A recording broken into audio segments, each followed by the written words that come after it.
आज bar association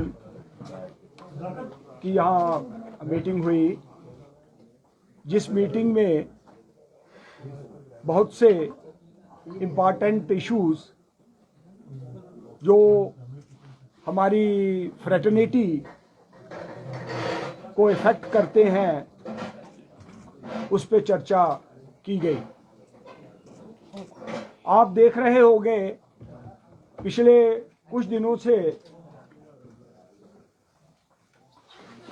police personal हमारे वकला साहिबान के खिलाफ कहीं कोई पर्चा रजिस्टर हो रहा है, किसी के खिलाफ कोई ट्रैफिक पुलिस वाले किसी को तंग कर रहे हैं, कोई पुलिस स्टेशन में अगर कोई आदमी किसी पार्टी को रिप्रेजेंट करता है तो वकील साहब को साथ में पार्टी बना लिया गया है। तो ये चीज़ें ऐसी हैं जो हमारे प्रोफेशन को थ्रेटन करती हैं। वकील अपना काम फियरलेसली करता है, इसको कहीं से कोई डर नहीं होता, तभी वो आराम से अपने केस की अच्छी तैयारी कर सकता है।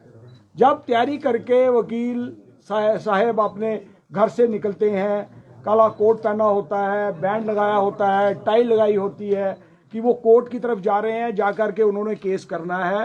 रास्ते में अगर उनको कोई भी इंटरप्ट करे, मैं ये कहता हूँ कि जो ड्यूटी वकला साहिबान कर रहे होते हैं, they are officers of the court, और ऑफिसर ऑफ द कोर्ट को आप किसी भी फॉर्म में इंटरप्ट करते हो जब वो अपनी ड्यूटी परफॉर्म करने जा रहा है, तो मेरी नज़र में ये कंटेम्प्ट है कोर्ट की।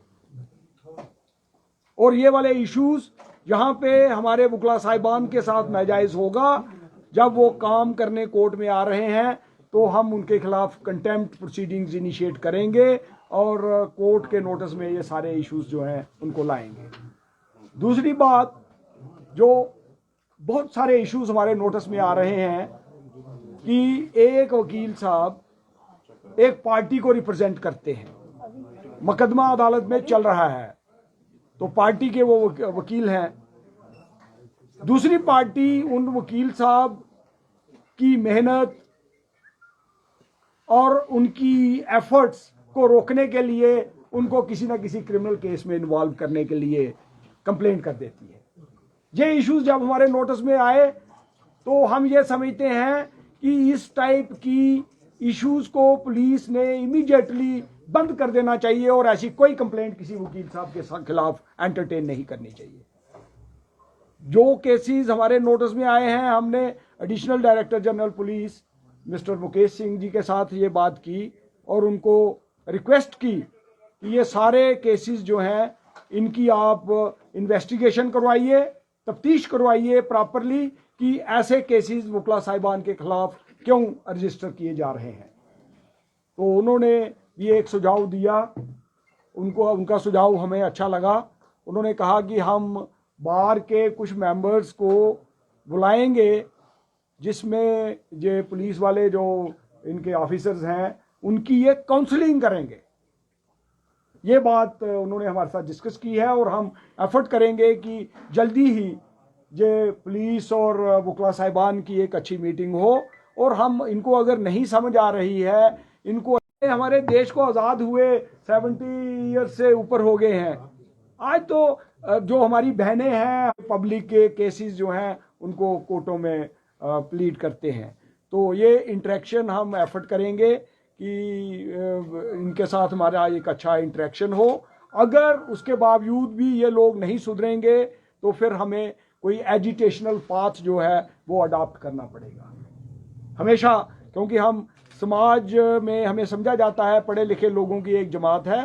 तो हम एडमिनिस्ट्रेशन को एक मौका दे रहे हैं कि आप अपने पुलिस ऑफिसर्स को, पुलिस ऑफिशियल्स को इनकी काउंसलिंग करिए, इनको समझाइए, इनको बताइए कि हर इंसान के अपने राइट्स हैं।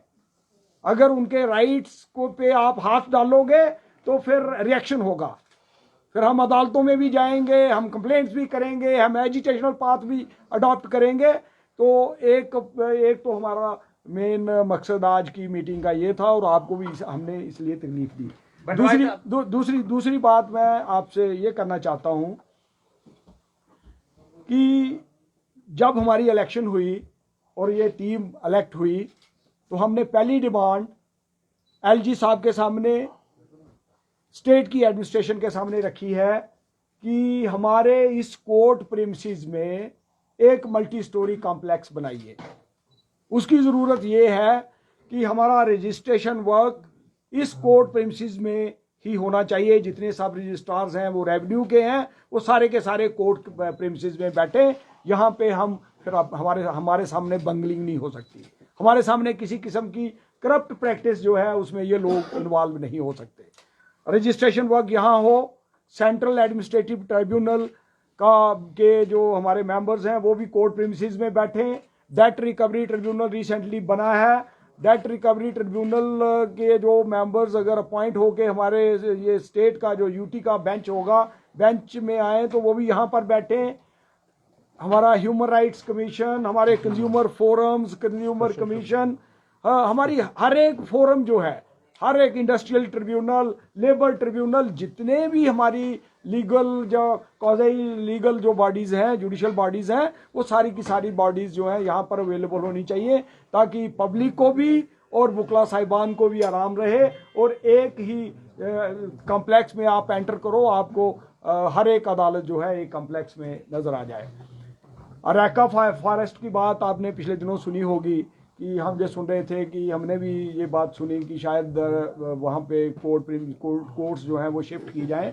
तो हमने एडमिनिस्ट्रेशन से ये रिक्वेस्ट की है कि ये जगह बहुत, यहाँ पे बहुत जगह है, बड़ी खुली जगह है। आप अगर चाहो तो मल्टी स्टोरी बिल्डिंग्स बना करके जितनी भी अदालतें आप चलाना चाहो तो आराम से यहाँ से चल सकती हैं। तो जो रेका फॉरेस्ट है उसको किसी किस्म का भी नुकसान नहीं पहुंचना चाहिए।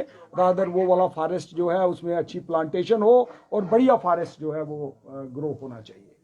आप बताइए, आप पूछे थे किस किस्म की हैरेसमेंट हो गई थी आज आपके वकील साहिबान के साथ? दूसरा, रायका का काम शुरू हो चुका है, उसके बारे में आप देखिए।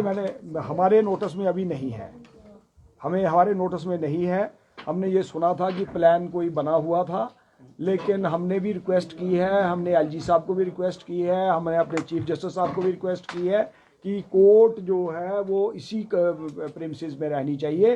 हाई कोर्ट और बाकी सारी कोर्ट्स यहीं पे रहनी चाहिए। हम